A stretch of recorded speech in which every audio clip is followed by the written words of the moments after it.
Hanoi, 1873. A French conqueror marches into the mist. He believes he is invincible. He is wrong. Moments later, Francis Garnier is lying in the mud, headless. He wasn't killed by a rival king. He was butchered by a ghost army. A band of starving refugees, opium dealers, and pirates who carried banners of solid black. They were the unwanted trash of a Chinese civil war. But for 10 bloody years, they were the only thing standing between the French Empire and the total conquest of Vietnam. Welcome to History Holes, When Pirates Saved an Empire. Part 1, The Pirate Republic. The date is December 21st, 1873. The location is the ancient city of Hanoi. But it is not the Hanoi of today, with its roaring motorbikes and coffee shops. This is a city under siege, wrapped in a suffocating gray mist that rolls off the Red River. The air smells of damp earth, black powder, and fear. Inside the citadel, a fortress built to withstand armies, a French naval officer is pacing. His name is Francis Garnier. He is 34 years old, dashing, arrogant, and dangerously ambitious. In his mind, he is the new Alexander the Great. With only a handful of men, less than 200 French Marines, he has stormed the citadel and seized control of the city. He believes he has broken the back of the Vietnamese resistance. He believes that the Annamite soldiers are too frightened to fight him. He is wrong. Outside the thick stone walls, in the bamboo groves, and the rice paddies shrouded in fog, something is waiting for him. It is not the regular Vietnamese army. It is something much worse. They are men with no country. They wear black turbans wrapped tight around their heads. They carry high-quality Winchester rifles, heavy executioner swords, and their banners are black, solid, terrifying black. They are the Black Flag Army. And they are not fighting for honor. They are fighting for the bounty on Garnier's head. Around noon, a shout rings out from the French sentries. "They are attacking! They are attacking!" Garnier rushes to the ramparts. Through his telescope, he sees them, a small group of Black Flag skirmishers, shouting insults, waving their weapons, daring the French to come out. It is a classic bait, a trap so old, so simple that a disciplined commander would have recognized it instantly. But Garnier is not disciplined. He is furious. He feels insulted that these bandits would dare challenge the tricolor flag of France. He shouts for his men, "Prepare the cannon! Assemble the landing party!" He doesn't wait for his full force. He doesn't wait for his artillery support. With only 12 Marines and a handful of Vietnamese collaborators, Francis Garnier charges out of the citadel gates. He runs across the bridge, his pistol drawn, chasing the retreating Black Flags into the mist toward a place called Carve, the paper bridge. The chase is exhilarating. The French fire their revolvers and the Black Flags scatter, disappearing into the tall elephant grass and behind the bamboo hedges. Garnier is laughing. He thinks they are running away. But as he crosses the paper bridge, the mist seems to thicken. The shouting stops. The birds go silent. Suddenly, a sound like a thunderclap erupts from the bushes. Smoke blooms from the bamboo line. It is a volley of rifle fire, disciplined and precise. Garnier stumbles. A bullet has found him. He shouts, "À moi, to me, brave boys," trying to rally his 12 Marines. But they are already falling. From the grass, they rise. Hundreds of them. The Black Flags. They do not look like a disorganized rabble. They move with the cold efficiency of professional killers. They swarm over the wounded French commander. There is no request for surrender.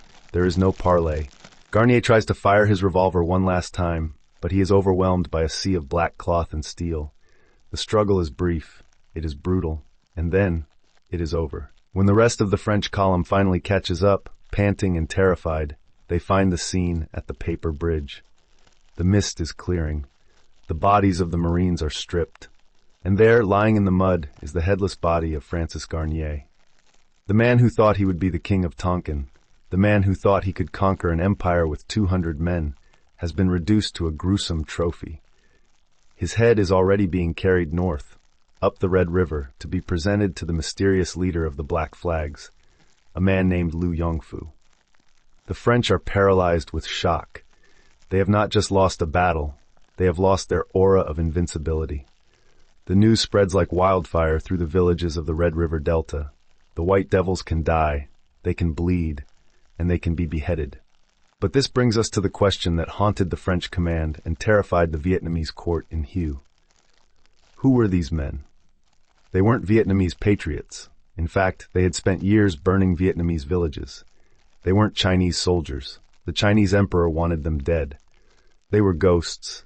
They were the wreckage of a holy war that had destroyed China, washed up on the shores of Vietnam to create a kingdom of opium, piracy, and war. To understand why Francis Garnier died in the mud that day, and to understand how this pirate army ended up saving and then dooming Vietnam, we have to leave the paper bridge.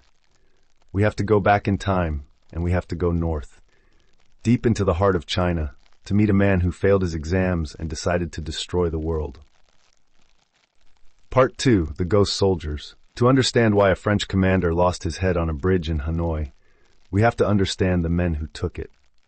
If you looked at a map of Asia in the 1860s, you would see empires in flames. In the north, the Qing dynasty of China was fighting for its life against the Taiping Rebellion. This wasn't just a civil war, it was an apocalypse.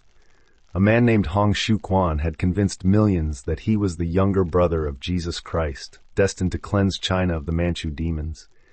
The result was 20 to 30 million dead. Whole cities were depopulated. The Yangtze River ran red with blood. But deep in the south, in the province of Guangxi, there was a different kind of chaos. This was a land of jagged karst mountains and misty valleys, far from the eyes of the emperor in Beijing. It was a place where poverty was the only law. And in this poverty, a young man named Liu Yongfu was born.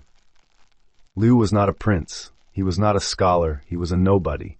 He worked as a laborer, a boatman, a coolie.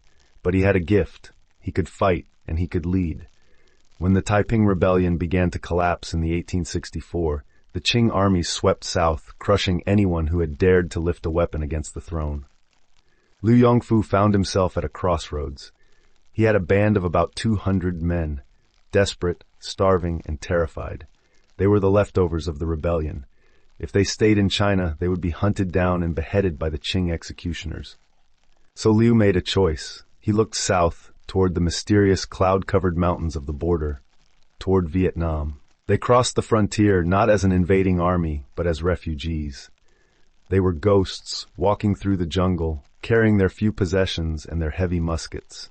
They had no food, no money, and no flag. When they arrived in the wild highlands of northern Vietnam, a region known as Loc Yin, they found a power vacuum. This was the Wild West of the Nguyen dynasty. The emperor in Hue claimed to rule these mountains, but in reality they were controlled by the Hmong tribes, the Dao people, and other hill clans who answered to no one. Liu Yongfu's men were starving. They needed rice. They needed a base. This is the moment where Liu Yongfu ceased to be a bandit and started to become a king. He didn't just raid the local villages and move on. He organized. He drilled his men. He established a code of conduct. And most importantly, he gave them a symbol. He took a piece of black cloth. Some say it was cut from the clothes of the dead. Others say it was a symbol of the dark times they lived in, and he raised it on a bamboo pole. He told his men, "We are the Black Flag Army. We answer to no one but ourselves." But they were not the only sharks in the water. Another group of Chinese exiles had also crossed the border. They called themselves the Yellow Flag Army, led by a brutal warlord named Huang Chongjing. The yellow flags were larger, crueler, and they wanted the black flags dead. So the mountains of Vietnam became a battlefield for a Chinese civil war. It was brutal, close-quarters combat in the thick jungle.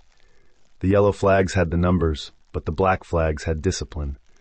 Liu Yongfu used the terrain to his advantage. He forged alliances with the local hill tribes, learning their paths and their ambushes. And then something unexpected happened. The Nguyen court in Hue, desperate to restore order to the frontier but lacking the soldiers to do it, made a calculation. They saw Liu Yongfu not as an invader, but as a potential tool. A Vietnamese general named Hoang Ke Viem reached out to the bandit leader. The offer was simple. Swear loyalty to the Emperor of Vietnam, and we will let you keep the land you have taken. We will give you a title. We will give you silver. Just destroy the yellow flags for us. Liu Yongfu accepted. He was no longer a bandit. He was now a general of the empire. He established his capital at Lao Cai, a strategic town on the Red River. From Lao Cai, he controlled the gateway to China. Every ship that sailed down the Red River had to pay the black flag tax. And the most valuable cargo on those ships wasn't silk or tea. It was opium. The Black Flag Army became the gatekeepers of the opium trade flowing from Yunnan into Vietnam. They grew rich. They bought modern Winchester rifles from American arms dealers. They built a state within a state. By the early 1870s, Liu Yongfu was the unofficial king of the North. He had money, he had an army of battle-hardened veterans who worshipped him, and he had the blessing of the Vietnamese Emperor. He thought he had won the game, but he didn't know that thousands of miles away, in Paris, men were looking at maps of the Red River. They didn't care about Liu Yongfu or the Emperor. They saw a highway to the wealth of China, and they were coming to take it. The collision was inevitable, the pirate king versus the colonial conqueror. And when they finally met, the river would turn black with gunpowder and red with blood. Part 3. The Warlords of the River. To understand the power of the Black Flag Army, you have to understand the geography of Vietnam.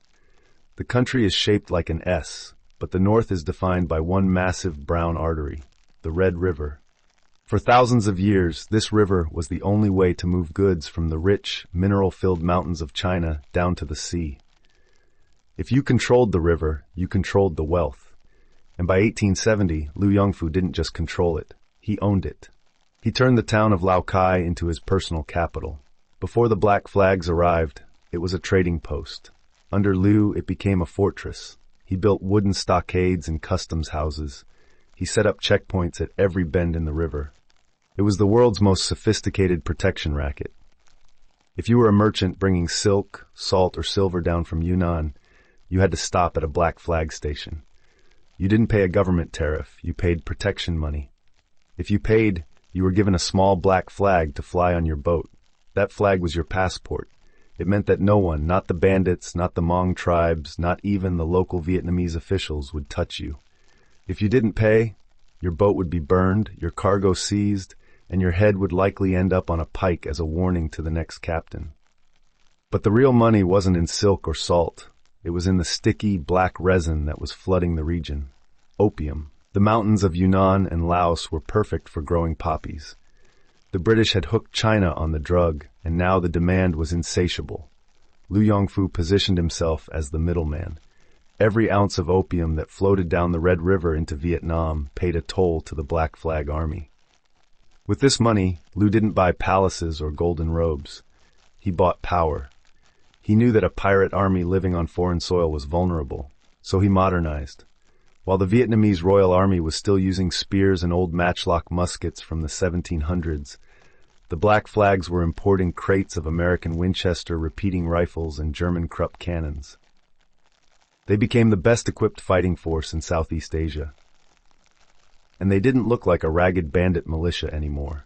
They wore uniforms, dark tunics with black turbans. They had a rank structure. They had military discipline that would make a Prussian general nod in approval. This brings us to the most fascinating part of the story, the legitimacy. Technically, Liu Yongfu was a criminal. He was a foreign invader occupying Vietnamese soil. The Emperor Tuc Duc and Hue should have sent an army to crush him. But the Emperor was trapped. He was dealing with peasant revolts in the south, French gunboats on the coast, and a treasury that was effectively empty. He looked at the Black Flags and didn't see a problem. He saw a solution.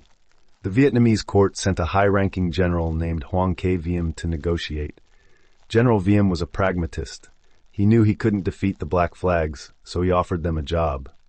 The deal was struck. Liu Yongfu was given the title of a Vietnamese general. His pirate kingdom in Lao Cai was officially recognized as a border defense zone. The extortion money he collected was relabeled as customs duties, a portion of which was sent to the emperor's treasury. Overnight, the bandits became the border guard. To prove his loyalty and to eliminate his competition, Liu turned his new American rifles against his old rivals, the Yellow Flag Army. The campaign was brutal. The Yellow Flags were hunted down in the jungle ravines and exterminated. Liu sent the severed head of the Yellow Flag leader to the Vietnamese court as a gift. By 1873, the transformation was complete. The Black Flag Army was no longer a gang of refugees. They were a state within a state, funded by opium, armed with modern rifles, and sanctioned by the emperor. But this success was dangerous. The French were watching. They had already taken Saigon in the south. Now their eyes were turning north. They looked at the Red River and saw a highway to the riches of China, but standing squarely in the middle of that highway was a peasant warlord who refused to move. The collision course was set. The French explorers called him a pirate. The Vietnamese called him a general. But Liu Yongfu knew what he really was, the only thing standing between the French Empire and the conquest of Tonkin. The French thought they were dealing with savages. They had no idea that they were about to walk into a buzzsaw. Part 4. The Twice-Dead Commander. History rarely repeats itself exactly, but in Vietnam it has a habit of rhyming in the bloodiest way possible. After Francis Garnier lost his head at the Paper Bridge in 1873, there was a strange pause, a decade of silence. The French were so horrified by the mutilation of their hero that they actually pulled back. They signed a treaty. They recognized the Dai Nam sovereignty over the North, at least on paper. But empires are like water. They always find a way to flow back in. By 1882, the memory of the terror had faded, replaced by greed. The French Parliament in Paris was screaming for coal, for markets, and for a route to China. They sent a new man to Hanoi. His name was Henri Rivière. Rivière was eerily similar to Garnier. He was a writer, a romantic, and a man who believed that European civilization was an unstoppable force of nature. He arrived in Hanoi with a small force, just like Garnier. He stormed the citadel, just like Garnier. And he looked out at the misty jungle and saw only savages who needed to be disciplined. He had no idea that Liu Yongfu had spent the last 10 years preparing for exactly this moment. The Black Flag Army was no longer hiding in the mountains. They had moved down to the outskirts of Hanoi. They had dug in, and they had a new weapon: psychological terror. Liu Yongfu knew he couldn't beat the French Navy in a stand-up fight.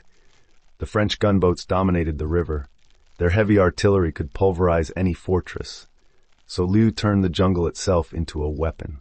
He posted placards on the walls of Hanoi, written in perfect, elegant Chinese characters, challenging Rivière to come out and fight. It was a taunt. He called the French dogs and children.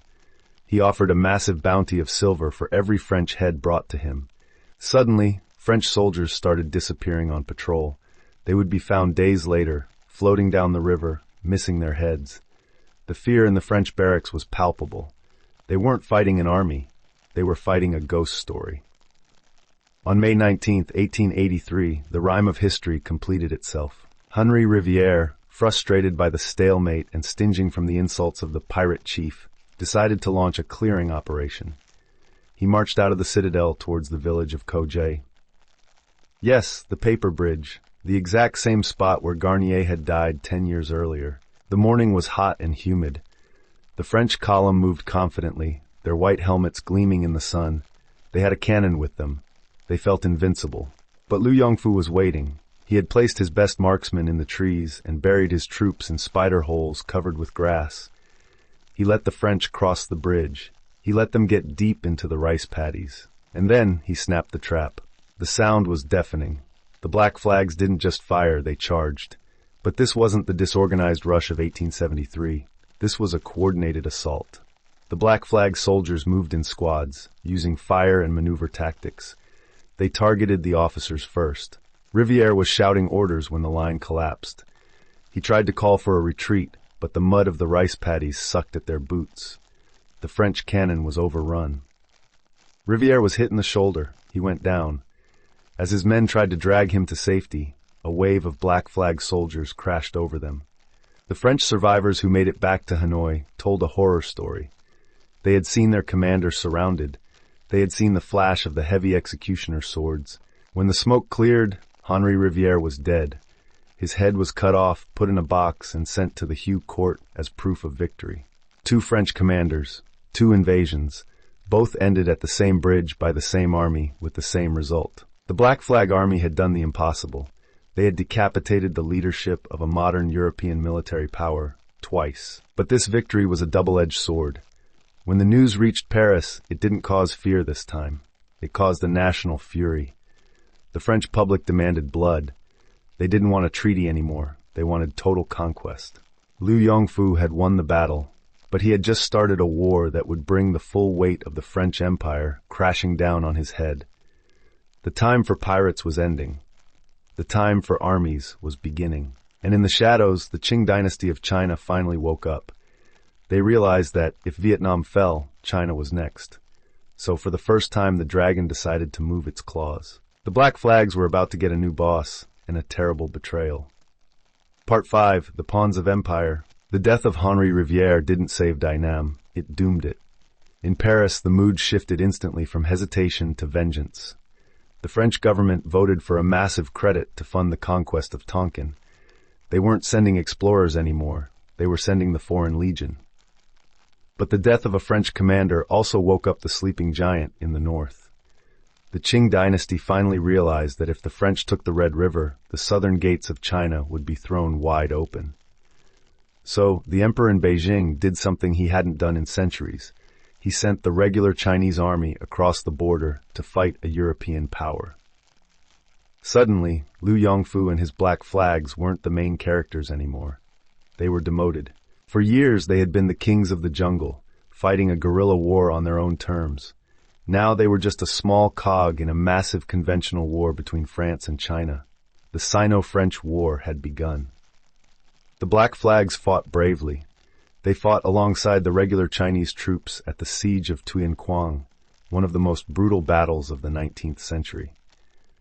They dug trenches, they laid mines, and they held the line against the best soldiers France had to offer. But the age of the pirate warlord was over. The age of diplomats had begun. In 1885, far away in the port city of Tientsin, French and Chinese diplomats sat down at a table covered in green felt. They drank tea, they smoked cigars, and they redrew the map of Asia. The deal was simple. China would recognize the French protectorate over Vietnam. In exchange, the French would withdraw from Taiwan and stop threatening the Chinese coast. There was one final condition. The Black Flag Army had to go. The Qing officials sent the order to Liu Yongfu, disband. Come home, or we will treat you as rebels again. It was the ultimate betrayal. Liu Yongfu had fought for 20 years. He had held the line when no one else could. He had killed 2 French commanders. He had built a kingdom in the jungle, and now he was being told to pack up and leave by the very people he had protected. The scene of the disbandment is one of the most tragic moments in Vietnamese history. Thousands of Black Flag veterans, men with scarred faces, missing fingers, men who had known nothing but war since the Taiping Rebellion, gathered one last time. They weren't allowed to stay in Vietnam, the land they had bled for. They weren't really welcome in China, the land that had exiled them. Liu Yongfu, now an old man, stood before them. He told them to lay down their weapons. He told them the war was over. He returned to China, where he was given a meaningless title and a comfortable retirement. He would live to see the fall of the Qing dynasty, a relic of a bygone era. But behind him in Vietnam, the silence was deafening. With the Black Flags gone, the French rolled over the rest of the resistance. The Nguyen dynasty was effectively neutered. The tricolor flag rose over the citadel of Hanoi, over the opium dens of Lao Cai, and over the paper bridge. The Wild West of Tonkin was closed, the colonial prison was open. The Black Flag Army is often forgotten today, or remembered only as bandits. But they were something more. They were the friction of history. They were the spark that happens when a dying empire rubs against a rising one. For a brief moment, a peasant bandit held the fate of Southeast Asia in his hands. He proved that a modern European army could be beaten by savages in the jungle, a lesson that the French ignored, and that the Americans would have to learn all over again 80 years later. But that is a story for another time. I thank you very much for joining us on this journey. Please leave a like and subscribe if you want more. If you feel like it, tell us what else you'd like to hear. See you on the next episode.